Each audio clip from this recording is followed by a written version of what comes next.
Okay, isang magandang umaga po sa bawat isa sa atin, sa lahat ng mga kapatiran, sa Bicol, sa Quezon, sa Cavite, sa Bulacan, Pampanga, at sa Nueva Ecija. Sa lahat po ng mga kapatid na nasa iba't ibang lugar sa abroad. Magandang umaga po at gaya po ng ating i-announce nung Friday, live stream po tayo ngayon at naniniwala po ako na sa pamamagitan nito ay maipapaabot pa rin po natin ang mensahe at tayo po ay tatalakay sa isang napakahalagang paksa, yamang napapanahon at talagang dapat po itong talakayin sapagkat nakikita po natin na sa mga nakaraang linggo ay talagang walang disiplina po sa pagsunod doon sa mga batas na ipinatutupad ng ating pamahalaan. Kaya nga po sa umagang ito gusto ko pong talakayin ito. Ang pamagat po ng ating mensahe ay Learning to Respond to Quarantine the Bible Way. Dito po sa aklat ng Exodus chapter 12, verse 12 to 13 ay ito po yung pagkakataon na ang Diyos ay kwinarantin niya ang Israel dahil po doon sa huling salot na kanyang ipinadala sa Ehipto. At ang sabi po rito sa New King James Version, "For I will pass through the land of Egypt on that night, and will strike all the firstborn of the land of Egypt, both man and beast, and against all the gods of Egypt I will execute judgment. I am the Lord. Now the blood shall be a sign for you in the houses where you are, and when I see the blood, I will pass over you, and the plague shall not be on you to destroy you when I strike the land of Egypt." Ito po yung pagkakataon na ang Israel ay dumaing sa Panginoon dahil sa tindi ng pagpapahirap ng mga Egyptian sa kanila. At nakinig ang Panginoon, ipinadala niya si Moises at ginawa po ng Panginoon upang payagan ng Paraon ang Israel na palayain at ilabas sa Ehipsyo. Ay nagpadala siya ng mga salot. Actually, ito po ay 9 na salot. Natapos na po yung 8 salot, subalit ang puso ng Paraon ay matigas at ayaw niyang payagan ang mga Israelita na sila ay lumabas o umalis sa Ehipto. At ang Panginoon ay kinausap niya si Moses at ang sabi po ng Panginoon, "Isang salot na lamang ang aking ipadadala at tiyak na papayag na ang Paraon na kayo ay lumabas." At bilang paghahanda, nagbigay ng instruction ng Diyos kay Moises patungkol doon sa mga tupa o kambing o mga hayop na papatayin upang ang dugo nito ay ipahi doon sa hamba ng mga bahay. Specifically, ay iniutos ng Panginoon na dapat ito ay tupa o batang tupa o kambing na walang batik, at ito po yung iaalay. Pati po yung pagkatay at pati po yung pagluluto nito. Specifically, iniutos ito ng Panginoon kung paano gagawin. At ang utos ay ibinigay ng Diyos kay Moises at kay Aaron.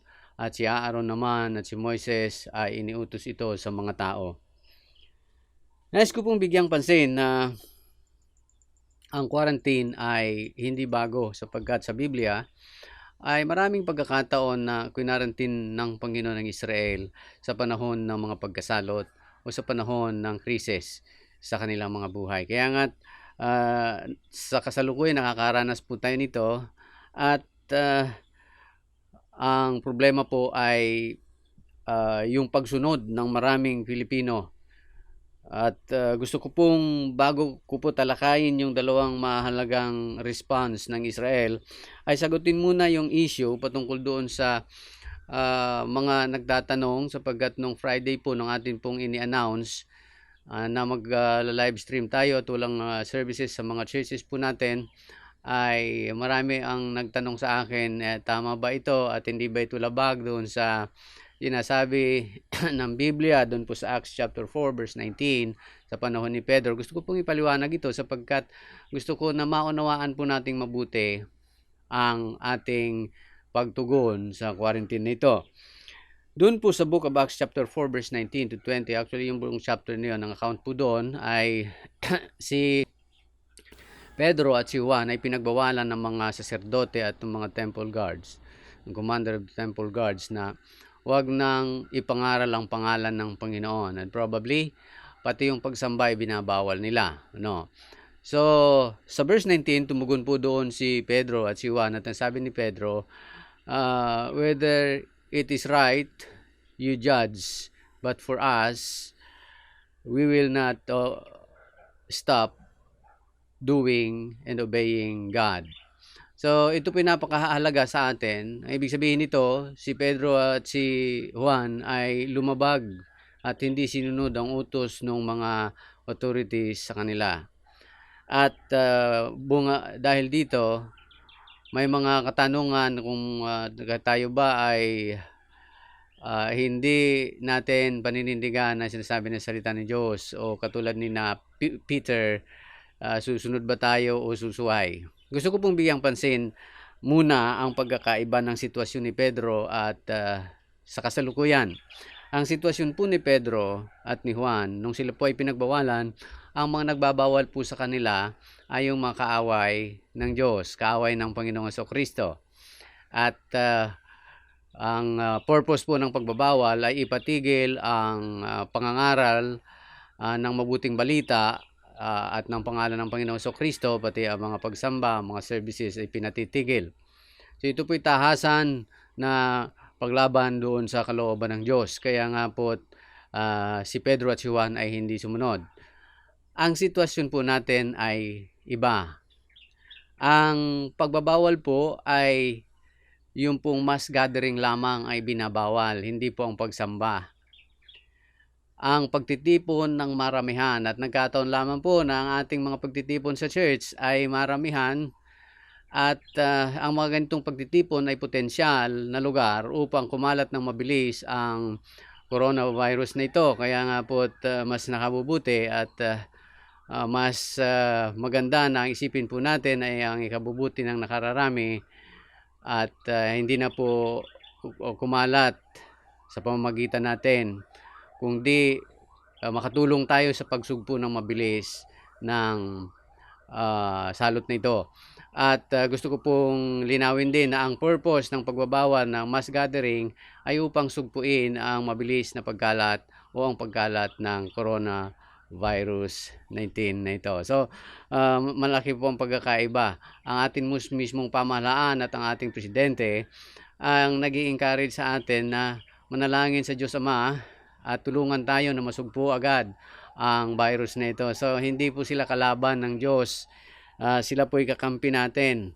Ang ibinabawal po ay hindi ang pagsamba, kundi yung mass gathering. Kaya nga po ating sinagawa ito na sa mga bahay-bahay, pwede po kayong sumamba.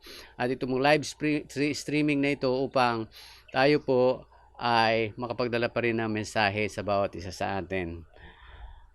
Hopefully ay naintindihan po natin, at ang Israel ay merong dalawang pagtugon, simpleng pagtugon, na naging dahilan kung bakit naging matagumpay ang quarantine sa kanila at walang namatay isa man sa kanila. Dalawang mahalagang hakbang, sabi po dyan, yung nasa point number 2 tayo. Sabi po rito, anong ginawa ng mga Israel upang managumpay? Number 1, they obeyed. And number 2, yung point 3 natin, they submitted to instruction. Sa Exodus chapter 12 verse 22, ang sabi po rito, and you shall take a bunch of hyssop, dip it in the blood that is in the basin, and strike the lintel and the two doorposts with the blood that is in the basin, and none of you shall go out of the door of his house until morning. Tingnan po natin, ang sabi ng Panginoon, none of you shall go out of the door of his house until morning. Walang lalabas sa inyo hanggang umaga, sapagkat yun po yung itinakdang panahon ng Panginoon na pag simula pa lamang na paglubog ng araw ay yung angel of death ay lalakad na doon sa buong Israel. At ang sabi po dyan ay kapag nakita ng Panginoon doon sa chapter 13 na merong nakapahid na dugo doon sa hamban ng kanilang bahay, lalampasan niya ito. Yan po ang dahilan kung bakit ang tawag po rito ay Passover, no? At yung mga bahay naman na walang pahid ng dugo, papasok yung anghel ng kamatayan at papatayin ang lahat ng mga panganay sa na lalaki doon sa sambahayan na yon. At ganun nga po ang nangyari. Simple. Una, ang Israel ay sumunod sa lahat ng mga instruction. Specifically, sinunod po nila mula doon sa paghahanda ng handog na tupa hanggang doon sa pagkatay nito at hanggang doon sa pagluto ng laman nito at hanggang doon sa pagpahid ng dugo doon sa doorpost o sa hamban ng kanilang mga pintuan ay specifically and exactly sinunod nila ang instruction. Sana po ganito tayo sa panahon po natin na ito. Kung ano po ang ini-impose ng mga rules and regulations sa ating mga kanya-kanyang lokalidad, sa lugar natin, sa barangay natin, sa bayan natin, sumunod po tayo. Sapagkat ito pong mga pagbabawal na ito, restrictions na ito, ay isinagawa upang maiwasan po na tayo ay mahawaan ng virus na ito. Para rin naman po ito sa ating ikabubuti. Para rin naman sa ating kaligtasan. Kaya nga napakahalaga na tayo po ay sumunod. Pag sinabi pong wag nang lalabas ng bahay, wag nang lalabas ng bahay. Actually, hindi naman po talaga napakahigpit sapagkat ang atin pong pamahalaan ay nagbigay naman nung mga quarantine pass na yan na kung meron po tayong nais na bilhin sa palengke o sa mga tindahan ay makakabili po tayo. Lamang po kailangan sundin po natin para makatulong tayo. Ito lamang po talaga ang maitutulong natin. Wala naman tayong maitutulong sa pamahalaang iba dahil ang kalaban po natin ay virus, hindi nakikita. So ang tanging tulong na lang na magagawa po natin ay ang sumunod sa ipinatutupad ng mga batas. Ang purpose po kung bakit ipinatutupad ito ay upang hindi na kumalat ang virus at eventually at hopefully mas sa mabilis na panahon ay masugpo ito sa ating bayan. Alam po ninyo, nagbibigay ito ng takot sa napakarami. At kung nais natin ang takot na yan ay hindi magtagal na mawala at mawala agad sa ating bansa, ay sumunod na lamang po tayo ng maayos. At higit po sa lahat, habang tayo po nandito sa ating bahay, sa kanya-kanyang bahay, manalangin po tayo. Ito na po yung pagkakataon. Kasi maraming pagkakataon na tayong mga Kristiyano, kapag tayo ay sinabihan na manalangin o mag-join sa ating mga prayer meetings o sa mga prayer activities, sinasabi natin wala tayong time. Ngayon naman ho siguro, may time ka na sapagkat 24 hours kang naandad dyan sa loob ng iyong bahay. So, napakahalaga na ang instruction po ay sundin po natin katulad ng ginawa ng mga Israelita.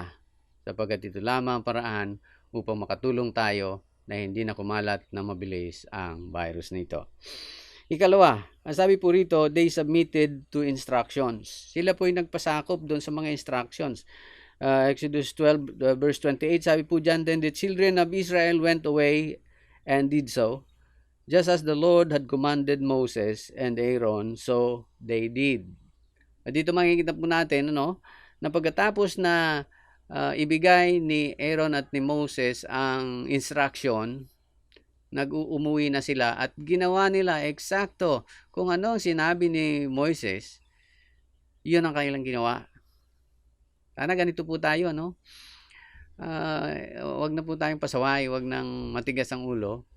Kung ano ang pinatutupad, sundin po natin. Sapagkat yan po ay para sa ikabubuti natin, para sa laban po natin, upang mabilis na masugpo ang salot na ito. Dito po sa Aklat ng Roma, Kabanatang 13, ay may habilin si Pablo sa atin, sa bawat isa sa atin, sa mga itong panahon ng krisis. Sabi po dyan, let every soul be subjected to the governing authorities, for there is no authority except from God, and the authorities that exist are appointed by God. Verse 2. Therefore, whoever resists the authority resists the ordinance of God, and those who resist will bring judgment on themselves. Alam po ba ninyo, itong verse na ito ay totoo po ito. Lalo yung verse 2, sabi po din, those who resist the authorities will bring judgment to themselves. Halimbawa po tayo, sa katigasan ng ulo natin, ayaw nating sundin ang sinasabi ng ating pamahalaan, sige, lakad ka ng lakad dyan, punta ka sa mall, punta ka sa matataong lugar, hindi malayong mahawaan ka. So, hindi na pamahalaan ang nagbigay sa iyo ng hatol, kundi ikaw mismo, sapagkat hindi mo sinunod ang instruction. So, napaka-importante po na sundin po natin sapagkat ito po ay para sa ating safety. At dito naman po sa 1 Peter chapter 2 verse 13 and 14, ganun din po si Pedro. Nagpaalala rin po sa atin patungkol dito. Sabi niya, therefore, submit yourselves to every ordinance of man for the Lord's sake, whether to the king and as supreme or to governors, as to those who are sent by him for the punishment of evildoers and for the praise of those who do good. So, napaka-importante po. Si Pedro sabi niya, magpasakop tayo dun sa mga ordinance na binibigay alang-alang sa Panginoon. Alam po ninyo, patutuurin po ito sa atin. Bilang mga Kristiyano, tayo po ay nangangaral ng tama at ng katotohanan. Sinasabi natin na tayo ay tagasunod ng Panginoong Jesucristo, tagasunod ng kalooban ng Diyos. Pero kung tayo po mismo ang kakikitaan ng mga pagsuway o tayo po mismo ang mga pasaway, sino ang maniniwala sa atin? Kaya nga't napaka-importante kung ang iniuutos ng pamahalaan ay para sa ating ikabubuti, sumunod po tayo. Sina Pedro at sina Juan hindi sumunod sapagkat ang ipinagbabawal sa kanila ay ang huwag ipangaral ang mabuting balita, at ang nagbabawal sa kanila ay mga kaaway ni Kristo. Ang pamahalaan po natin, hindi naman kaaway ng Diyos yan. Actually, yun po mismong pamahalaan, mismong ang presidente po natin ang nakikiusap sa atin na manalangin tayo. Ito po ay napakalaking pagkakaiba. Kaya nga't po, ang pakiusap ko sa bawat isa sa atin, habang ini-impose po ito pong community quarantine na ito, sumunod po tayo para rin naman sa ating kaligtasan at makiisa upang makatulong sa ganitong paraan. Gusto ko lamang pong ipaalala sa atin, sa bawat isa sa atin, na huwag po tayong matatakot, huwag po tayong magpapanik. Alam po ba ninyo, napakaraming nagpapanik ngayon, lalo na doon sa usapin ng pagkain, may mga panic buying na ginagawa. Alam po ninyo, hindi po tama ito sapagkat marami sa ating mga kababayan, kung may pera ka, uubusin mo ang tinda sa grocery. Yun pong ating mga kababayan na wala namang pang-ubos ng tinda sa grocery. Yun po bang sapat lang, tama lang sa isang araw ang kanilang kinikita, hindi sila makakabili ng marami na pang isang buwan. Ang mabibili lang nila ay pang isang araw. So tomorrow ay bibili ho sila uli. Kung inubos mo na, maawa ka naman, makonsensya ka naman, hindi lang ikaw ang nais mabuhay. Kaya nga't nais ko pong bigyang pansin na ang pagpapanik ay hindi makakatulong, sa halip ito ay makakagipit pa sa iba. Magtulong-tulong po tayo sa pamamagitan ng pag-intindi doon sa mga walang masyadong maraming pera upang ipagbili ng mga supplies nila sa loob ng isang buwan. Paalala po din na kung sa inyong lugar may mga kapitbahay kayo na kitang-kita naman talaga na hirap, walang pambili, baka naman pwede natin silang sharean. Baka naman pwede nating bigyan sila. At sa pamamagitan nito ay makatulong tayo sa iba at may magpasalamat sa Diyos ng dahil sa atin. Nalulugod po ang Panginoon sa ganitong paraan at doon niya pinagpapala ang isang bayan. maging mapagmalasakitin po tayo sa ating kapwa. Anumang bagay, maliit o malaki, ay gawin po natin. Yung pong makapagbigay ka lamang ng isang face mask doon sa alam mong walang kakayahang bumili ng face mask, maganda na yan. Makapagbigay ka lamang ng ilang kilong bigas o kaya naman ay mga dilata, ay malaking bagay na po sa kanila yan. At ngayon po natin patunayan na tayo ay Kristiyano. Ngayon po natin patunayan na tayo mananampalataya ng Diyos na sumusunod sa kalooban ng Diyos. So, mga Kristiyano, mga kapatid, nais ko pong ibigay ang tagubiling ito sa atin. Ang pagpapala ng Diyos ay laging nasa sa atin. Sumunod po tayo sapagkat nais ng Diyos na tayo ay maging safe at iligtas sa lahat ng pagkakataon. Bilang mabuting mamamayan ng ating bayan, kailangan matuto po tayong sumunod at magpasakop sa mga authorities, lalo na sa ganitong pagkakataon ng kalamidad, ng krisis, ng pagkasalot, sapagkat ang lahat pong ito ay para sa ating ikabubuti. Magandang umaga at tayo po'y manalangin. Gusto ko po na sa sumandali ay lumulog po tayo sa Diyos at manalangin sa Panginoon. Dakilang Ama, kami po'y lumalapit sa iyo at salamat Panginoon sa pagkakataon na pinagkaloob po niyo sa amin upang kami ay magbahagi ng iyong mga salita. Hiling ko po na sa lahat ng iyong mga anak sa bansang ito, sa lahat po ng mga kapatiran sa Temple of Praise, pagpalain po ninyo kami Panginoon, pag-ingatan, bakuran po ninyo kami ng iyong malalakas na kamay at makapangyarihang dugo at ilayo sa anumang uri Panginoon ang masama, lalo na sa virus na ito, ang corona o COVID-19. Pagpalain po ninyo ang bawat isa and keep us safe, Lord God. At hiling po namin sa pangalan ni Jesus, tulungan mo rin po kami na sa ganitong pagkakataon o sa length ng community quarantine nito, bigyan mo rin po kami ng pagkakataon na makatulong sa iba. Salamat po Diyos, pinupuri ka po namin at binabalik po namin sa inyo lahat ng kapurihan at pasasalamat sa pangalan ng Panginoong Jesus. Amen. Magandang umaga at ang pagpapala po ng Diyos ay sumagana sa ating lahat.